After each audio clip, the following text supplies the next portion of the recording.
Welcome to TikTok Live today. Hi, everybody. Yes, I'm here.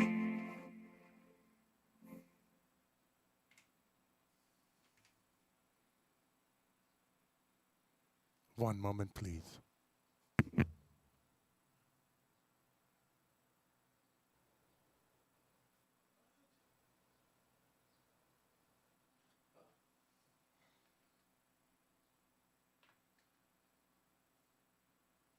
Okay, I'm ready now.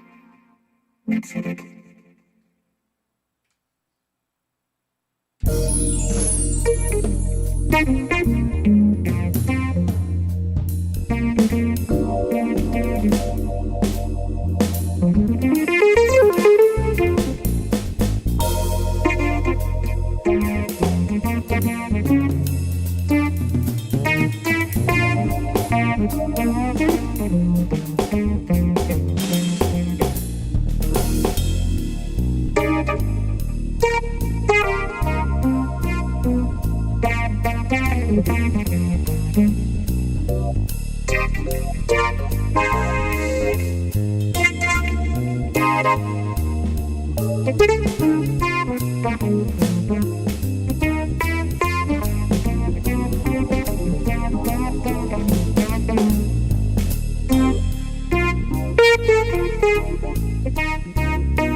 Hey, everybody. Welcome to Tech Talk Live. That's so fun. Sorry, I went a little long on that one, didn't I? But it's so fun playing with the vocoder on the Montage and the MODX. They both work. And hey, this is Blake with Yamaha here, Tech Talk Live. Today we're covering the Montage and MODX A to D input. So, it is technically under the umbrella of effects, because we do use effects, but technically I wouldn't really call the vocoder sort of an effect, because it's actually more of a modulation source is what I would call it. And I'll go through that in a moment here, but we're going to cover I'll show you how I set up this vocoder. I actually had multiple vocoders to do the harmonization thing in there, and I created this little thing to go with it, which is always fun to play for you guys. But vocoder, we're going to cover that today. We're also going to take a look at just basic A to D things. I'll start out with that basically, and then I'll come back to the vocoder, because I want to cover the main reason I think why people use the A to D input, which is which you'll see in a moment, which is as basically a place to plug things into and maybe leave the mixer at home and use the Montage or the MODX as a audio input for another set of keys, or for a vocal mic, another great way to use it. Currently I'm running it through the audio interface, but you'll hear me switch over here to the A to D input and kind of how to use that too. But I'm going to cover that as well. That's a very important aspect of it. You notice that I have also an MG06X over here. I'm going to talk about that as well and why I have that there. But what else we're going to cover? We're going to cover audio beat sync, which is a very cool feature in the instrument that makes the clock of the MIDI clock of the instrument itself follow audio input from an external control source. And as you change the tempo of the audio, it will change the tempo of the MIDI clock, which is works really well, especially with a pretty solid a solid pulse. The other thing I'm going to show you is the envelope follower, and then I'll just kind of cover some stuff that are just kind of wacky stuff with what you can do with the effects with the A to D input. There's a lot of cool things in here, especially we covered some of those cool effects last week with synthesis. You can route an audio input in through those effects as well and get some pretty cool tones, special effect, fun stuff. Anyway, first thing I'm going to do is I'm going to switch over to this right here, right? Am I? Because I'm all the way down here. Hey, look at that. So now what are you hearing? You're hearing a whole lot of reverb on my voice. I am going through the audio input. Now, you'll notice that there is a VU meter right here. That's because I'm actually going through, and I have kind of a lot of reverb in here. Let's take a look at that. I'm going to hit edit here, and you want to go to the audio in to see what you have in front of you. And hey, reverb send. That's quite a lot of reverb. Now I don't have as much on there. And I have a volume right here as well. Plus you have your input here, and you can see it when I hit it hard. There, it clipped a little bit. But I want to talk about why I actually do. I'll give myself a little bit more reverb here. I want to talk about why I have this MG06 over here. I think this is one of the coolest products that we make for a number of reasons. I'll go back to this for a second. I think it's one of the coolest products that we make for a number of reasons. One of the biggest reasons is it is a great tool to have for any live gig, basically. I take this with me all the time when I play live, and then when the sound engineer comes up and asks me how many direct boxes I need, usually I'm only playing 1 or 2 keyboards, I usually say, no, I don't need any because I have my direct box right here, which is the MG06. The other thing that's cool about this is that it's 6 channels, so I have 6 input channels. I can plug in a microphone like I did here with the microphone into this, and then I take the outputs here, which you can sort of see, they're going into the A to D input. But it gives me multiple inputs. The other thing that's cool about this is if I have a condenser mic, and this is not a condenser mic, but if I had one, I now have phantom power on 2 of those mic pre's right there, which is a nice feature to have. I mean, you're literally looking at about, for the MGO6, this is the one X, it has reverb on it. It's like $100 in the US, basically. It's not that expensive. It's a great sounding mixer. It has our D pre's on it. So I like having that. The other thing I can do with this, though, too, is that I can do what a lot of people do with the A to D input, is just plug in a second keyboard. Well, I can plug a second keyboard in here and a third keyboard if I want to, and then route it through the audio input, and then just send 2 channels to a mixer if I want to. There's just so many reasons to have a small mixer like this that I can't say enough about how much I use that mixer. And the great thing about this mixer too is that I've played a couple of gigs with some singers, and they're always blown away by how good things sound, because again, the mic pre's on it are really good. They're Class A mic pre's, are D pre's, and they're very transparent. They don't really do anything to the sound except transmit it exactly how it sounds, which is awesome. Anyway, that's enough on that right there. Let's go back here to the ADD input. So where you find that, you can see it in the screen there. Yes, you can. Audio input, right? Mixing, audio in. And then in the mixing category, this is where you set your things like reverb send level. Here, let me go back here for a second. Now I have lots of reverb in here. I probably could give myself a little bit more gain if I wanted to into the input here. You also have the input obviously right here. I have pulled this back a bit. The other thing is that if you use a mixer like this, I generally will go to, let me go to utility here, and you go to your audio settings in here to see where things are set. And this right here is where you set line or mic. I don't really need a big mic input on this. If I were plugging directly into it with this microphone here, and this is just a very low cost unidirectional microphone. It's like a unidirectional, so it doesn't have a big thing. If I go off axis, you can't hear it at all. It's not like the SM58 here. I don't even know who makes this.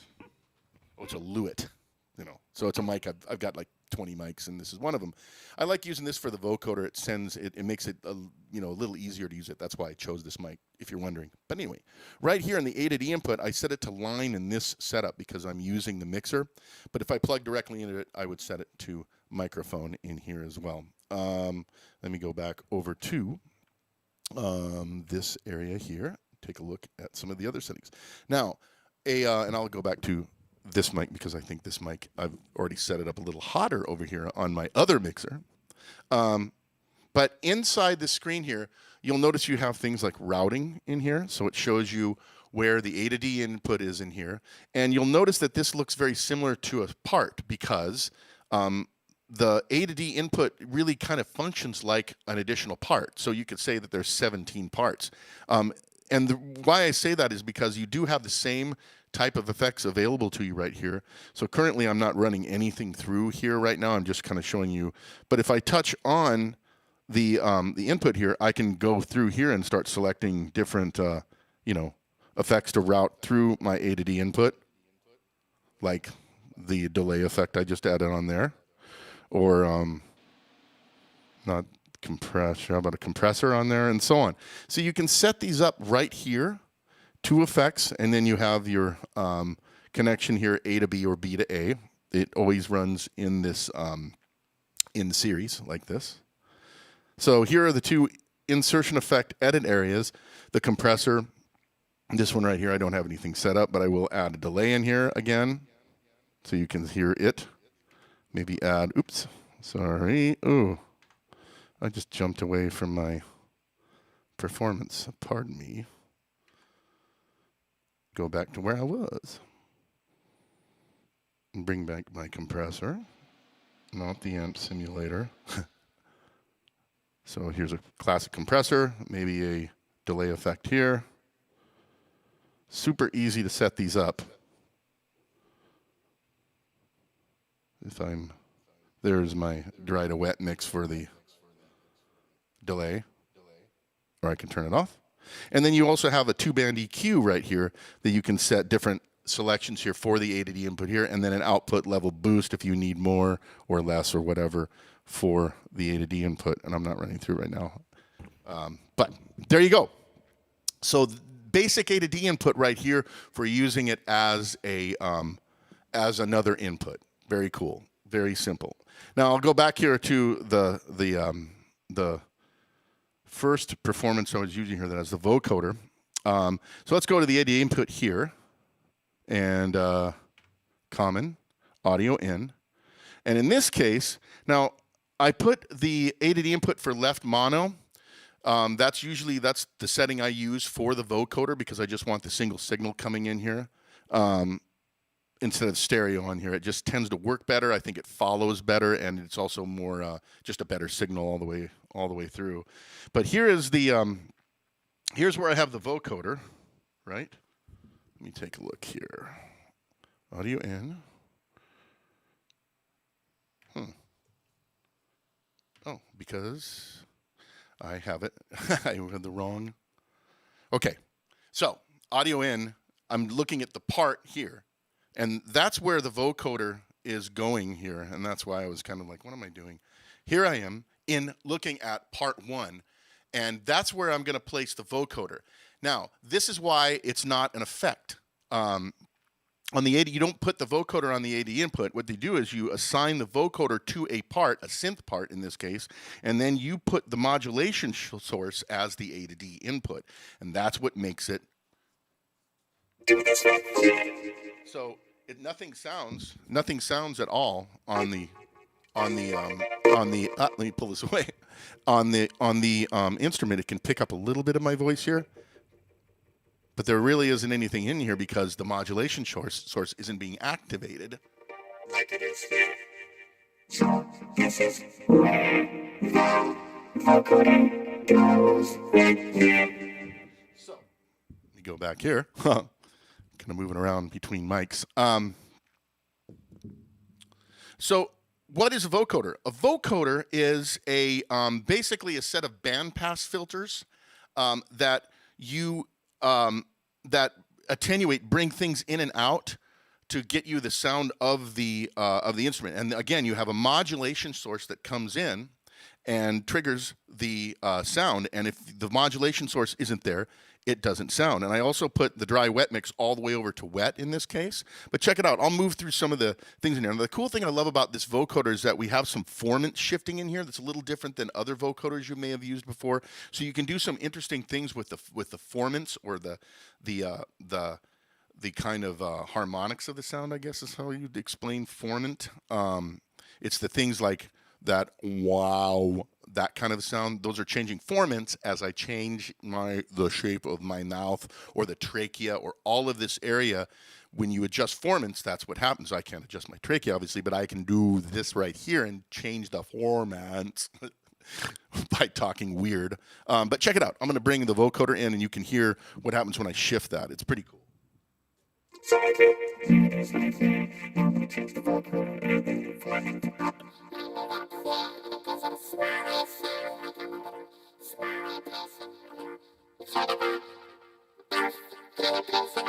The direction, and it kind of opens up the formant, makes me a little bigger, and the mouth a little bit more like this. And then you can have some formant offsets that change it within that formant to dial in the sound that you want in here, which is pretty cool. Yes, I know that it is very cool. And then across here you have bandpass filters. So this is a 10-band vocoder. So you can hear as I move some of those are set at different frequencies, and as I adjust those, I can dial in the sound a little bit more there as well. So like this, if I turn this up, let's go to the lower frequency section and we'll pull those back. Same thing with this one here, that's a lower frequency. Muddies it up a little bit and muddies it up a little bit. So I like to increase the bandpass gain on some of these higher frequencies. It gives you kind of a different sound in there.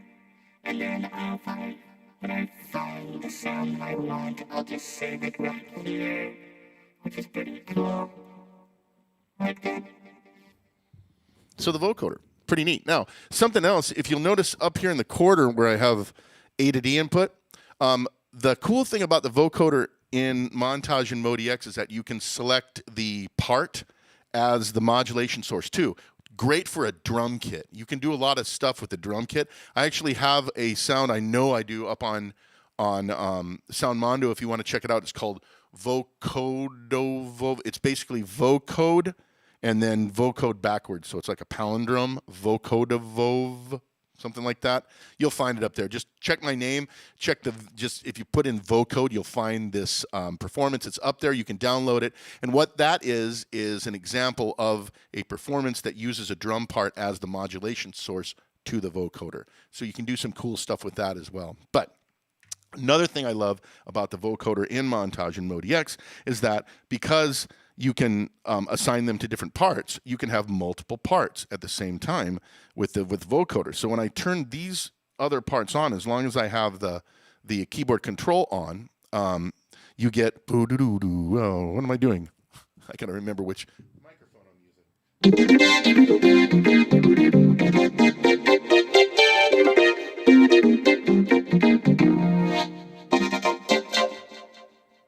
So I have that set in basically fourths. So you have the fundamental, and then a fourth down. So I have cool chordal stuff in there that you can do cool chording effects, very much like Joe Zawinul. So he used to do stuff like this as well. Anyway, there you go.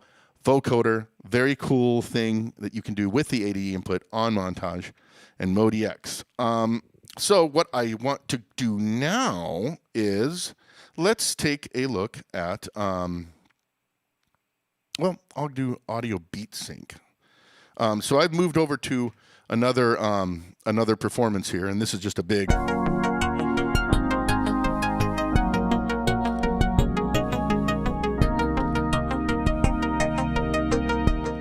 I want to have something that had, there's a little bit of a groove in there, and I believe this actually comes from FM Experience from Easy Sound. So this is all FM, which is kind of cool. But for this example, what I want to do is use this iPhone here. Now, I'm going to open up a cool app if you're not hip to it. That's called Synthbook. I'll show it to you here if you're an iOS person. Yes, I know I'm not going to turn on. I'm in airplane mode here, so nobody calls me. But I'm going to open up this really cool part of this product that's called Music Remixer, and I'm going to use this as my sound source in this case, which is why I also have this mixer here. I can bring this in to my ADD input here that you hear now. Okay, so audio beat sync. This is a cool feature that we added in one of the many OS updates, and I'll show you how to set this up. You have to go to Utility, and you go to Tempo Settings, and under Tempo Settings, there's different selections here. Internal is what it defaults to. MIDI is if I want to sync it to an external source via MIDI, so like Cubase or something like that. But then you have A to D in as one of the tempo sources. And then as you see this, right now I have this set at 137.7 beats per minute. So I'm going to go ahead and I'll set it to just to 138 right here. And watch what happens when I hit play on this pad here, and you'll see the external tempo. It takes a little bit here, and I'm going to bring it down here. Sometimes it's thinking that it's cutting it in half, so I'll bring it down here. Let's see once it gets in here. Very interesting.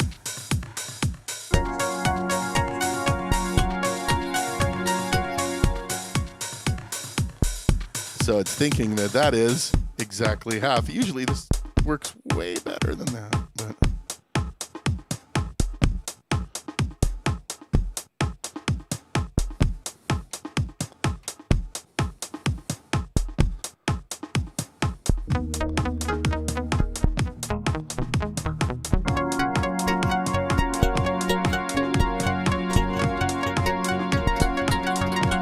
there it goes.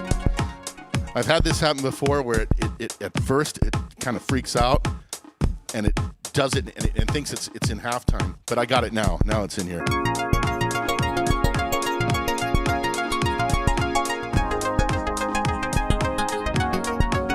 Speed it up.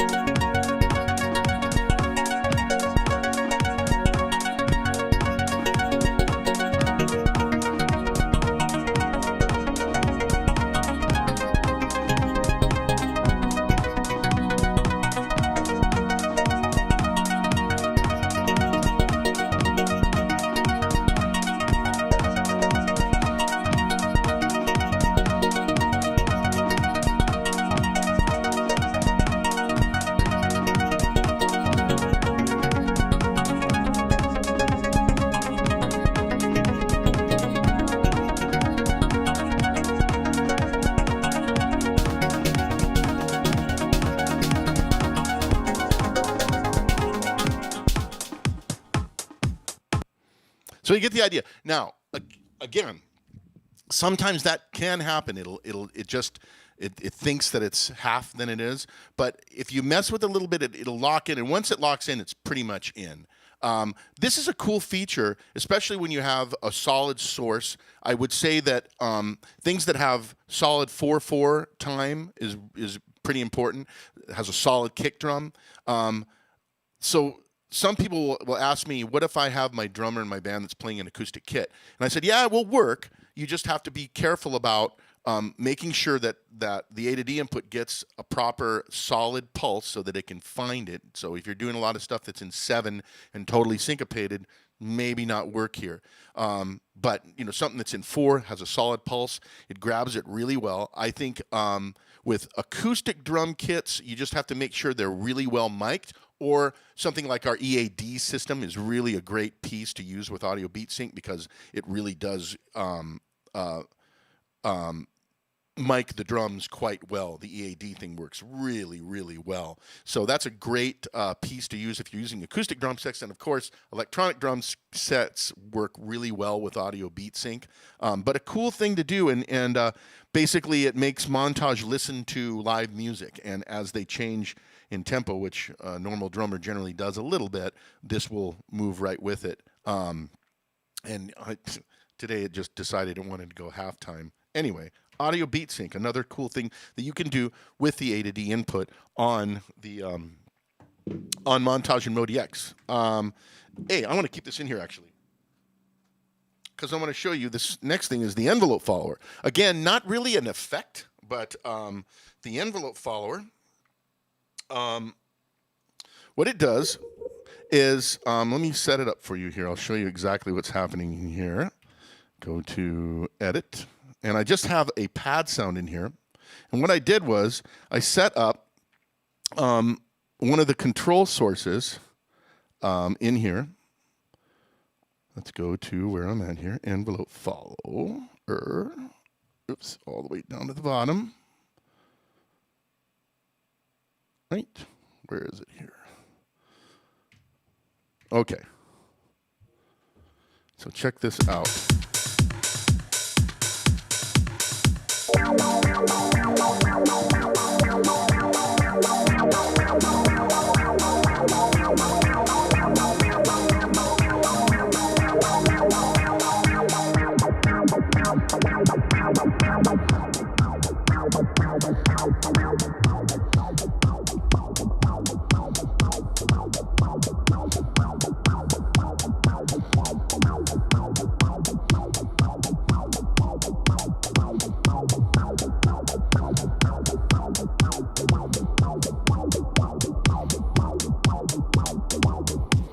So in this part that I have selected here, let me kill it over here, you can hear that the amplitude of the drum groove coming into the A to D input is triggering the filter and using the amplitude input as the envelope that it follows, hence the word envelope follower. Let's take a look at this. So I have it set to filter in this regard. So I have part 1 here. Let's go to modulation control, control assign, and let's take a look at where this is assigned in here. Let's see here. So, okay, there we go. Envelope follower. So the source in here is the A to D input right here, and I have it set to cutoff frequency. And then when I touch envelope follower, I can edit things like the attack and the release and the gain of how this responds. So when I have this playing back like this, I'll have this here. So I have it with a pretty short attack. You get a good solid pulse at the beginning. But if I adjust this out, it'll give it a little bit less. And then the release time on the envelope follower itself, this will give it a little bit more of a less of a solid rhythmic pulse, because the release is a little longer.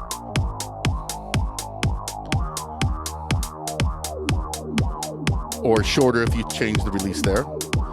Let's go back here.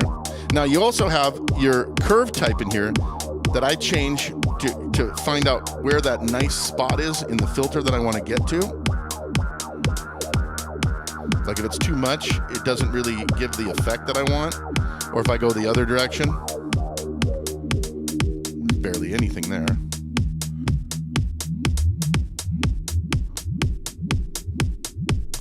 And it does the opposite that way. So I kind of like this sound here.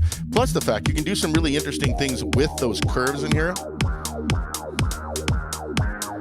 Let's grab a different curve in here, because there's some that really do some interesting little bit of it. So there's kind of a secret when you're adjusting this to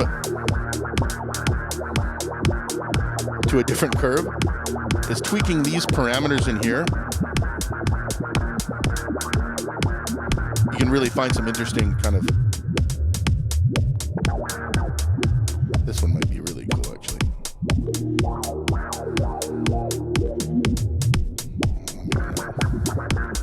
Let's try a different curve. One more curve. How about this one can be very cool, the bounce curve in here. So I just find out where I want it to go.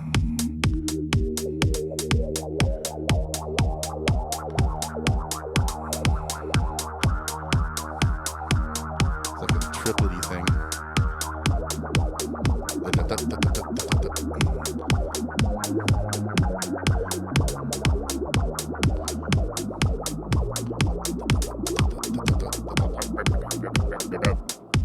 Pretty cool, I must say. Now I can also use my voice in here as the envelope follower as well. And I'm back over here. See? So I'd probably switch this back here. Now you're going to notice something here. What if I want to get rid of my voice? I just want this to be the modulation source. Well, hold on. First of all, let me set this back here to the standard curve, right? One. Let's go the other way, right? Hello. All right. Now, here's what I want to do. I don't need my voice in here. All I want it to do is become the modulation source for the envelope follower. Okay, go to common, go to your audio in, go to your mixing area here, and then what it has in here, where it says output select, just turn it to off. See, now you don't hear me at all. Now you don't hear me at all. I suppose you could if I was way over here, but I'm no longer going through it. However, I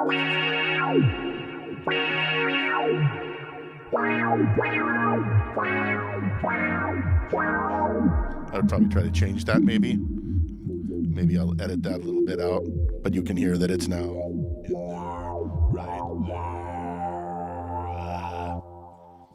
there. As the envelope follower source, just turn off the input itself so you don't hear yourself anymore. Cool? Yeah. Lots of cool things you can do with this A to D input. I mean, you can use it obviously as an effect processor, and that's what I tried to cover at the beginning here. But then all the other things, the vocoder, the envelope follower, the audio beat sync, and I swear today was a funny thing that it just wanted to think in halftime, but it really does work quite well almost all the time, except during a live broadcast. Anywho, the last thing I want to show you that's pretty cool is just all the stuff that you can do, and you can hear my stuff in here, with the A to D input with just the weird effects, and just do some crazy stuff that you can record, obviously, to a DAW if you want to, and you can hear my microphone picking it up over here. But this one is just called Blake Voice Effects. And in this case, I'm just going to go over here and take a look at the effects I've chosen. So one of them is a dynamic ring modulator. Okay. And the other one's a slicer, I think. But I'm going to take off. The first thing you're going to do is turn off the slicer in here and just share it the dynamic ring modulator. So you do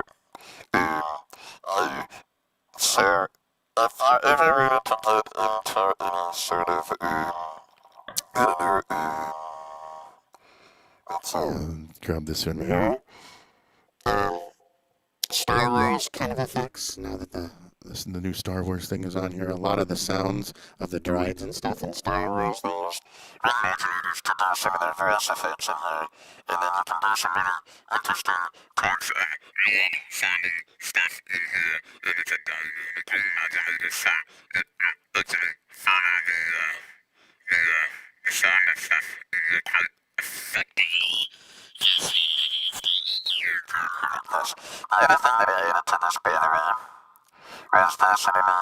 Turn this one off, and I'm going to bring in the slicer effect.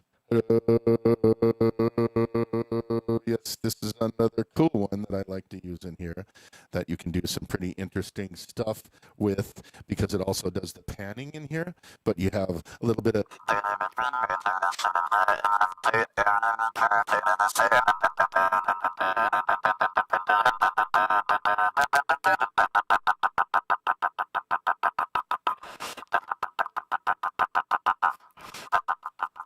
that's so cool.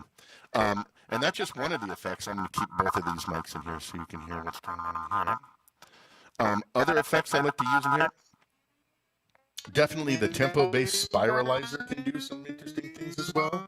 And in this case, let me get rid of just so you can hear just my voice in here. And it's doing its to completely wet mix that way. And then you can do, and right now, because I have it set for the spiral speed as a musical thing, it actually synchronizes the tempo, which is pretty cool. So you have that in there, and then you go through and you turn on something like the slicer effect, or we can always. Now this will destroy everything until I do some changes to the. This was the auto synth that we played with last week. This is a cool one you can add to your stuff. This is one to get some interesting types of sound. Let's turn off this effect, and you can hear. This is the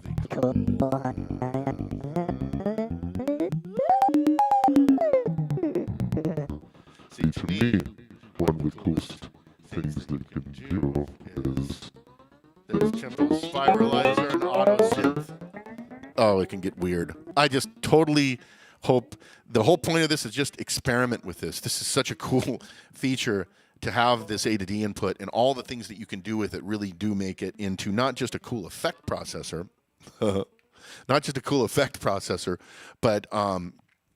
something that you can do other things that go above and beyond effects. Envelope following, vocoding, you get the idea. Yes. A to D input, montage and MODX. Again, everything you saw here, even though I did this on a montage, you can do it all on a MODX as well. Pretty darn cool. So, Soundmondo, of course. Ha! The sound that vocoder, I wish I could remember the actual VOCOD, and then it's vocode, and then I just spelled it backwards to make, you'll see it. But go up there, download that performance, and check it out. It's a cool performance that uses, again, a drum part to do the vocoding as the modulation source for the vocoder up on Soundmondo, where you can get that. Another thing, one of the questions that was in Tech Talk Live talking about Soundmondo was one of you people that were out there, Scott, I believe is who it was, wanted to get the electric piano sound I had. I just put it up for you. It's up there. So it's just Blake's electric piano. There you go. So I did put it up on Soundmondo. Again, free social sound sharing site where you can put cool things like vocodavov or whatever, or Blake's electric piano for free to download for any Montage. MODX owner also supports Reface, CP, YC, and so on. Yamaha Synth, all things Yamaha Synth are there. Got some more articles coming up this week. I'm working on some stuff at the end of the week. Just put up some, I have some synth bits that are going up this week as well. There's a great FM thing from this guy in New Zealand that I'm putting up more of them. Mad Fame is his name. It's his name on the on YouTube. But he's done some really great FM tutorial videos that are really interesting, really kind of a different take on it, different approaches, but I'm going to put another one up this week as well on Yamaha Synth. Also the forum up there, if you have any questions at all, you can also ask questions up there in the forum, look at all of our artists, all sorts of cool things. YamahaSynth.com. SoundCloud. This is where our Behind the Synth podcast. We have number 50 is in the queue, and it will go up later this week. It is an interview with Howard Massey, actually, who is a writer, a keyboardist. He wrote the Complete DX7 book in the 80s, which is my my first DX7 book I ever got was Howard Massey's book. So we interviewed Howard. He'll be up this week, but we also have lots of artists up there, synth retrospectives, lots of sound demos. More sound demos are going up as well going forward. SoundCloud, links in the description. Please like and subscribe to our SoundCloud presence. Music production guide from EU, our friends at Yamaha Music Europe, and Easy Sounds. Hans-Peter Hinkle does a lot of the writing in these, but definitely check it out. Up to 10 years of guides are up at that address that you can download them all, and you can get the current one. I believe that is the current one, the CP8873 one. Tech Talk Live questions. That was one of the questions that was asked that I could answer this time. So if you have any questions, please ask those questions, and we answer them on Tech Talk Live, but I should probably say this. We are actually ending season 1 of Tech Talk Live right now. So we won't be doing them next Tuesday. We are coming back, no question, but I think we are going to take a little break for a minute here, and but we'll be back with more Tech Talk Live later after the first of the year, I think. Just, keep going to Yamaha Synth and find out. We may do special ones here and there. So definitely keep looking at Yamaha Synth for any additional information about Tech Talk Live. And but for a little bit, we're taking a little bit of a break as we go into the holiday season. So I have to say, I really, really appreciate everyone that watches this.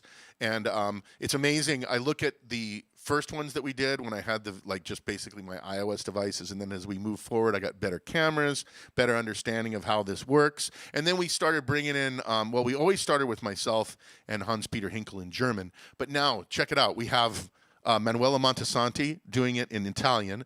I just saw Alvaro ended right in front of me in Spanish. So we're making this very much a worldwide kind of experience for you for Yamaha synthesizers. It's really cool, and it's such a great team. Everybody that you see up there are personal friends of mine, wonderful people, and I just love watching them do their presentations in their language, and I still understand it even though I don't speak the language, but it's so cool seeing the different approaches on the same topic. That's what we're trying to do, is do the same topic, but do it in different languages and do it with each one of our different styles and approaches, and it's just so cool, and I hope you like it. Definitely watch the other ones, even if you don't speak the language. I think you'll get a lot out of it. But again, I really appreciate every time everybody comes up here and watches Tech Talk Live, and that's it for this one right now. But again, we will have season 2 coming after this little break here. So don't worry. And if you have any questions, whatever, actually you can just email synthesizers@yamaha.com, and someone, it's me, will answer that email if you have any other additional questions or any comments or anything at all. So once again, this is Blake with Yamaha Synthesizers. Thank you so much for watching Tech Talk Live, and have a good one. See you later.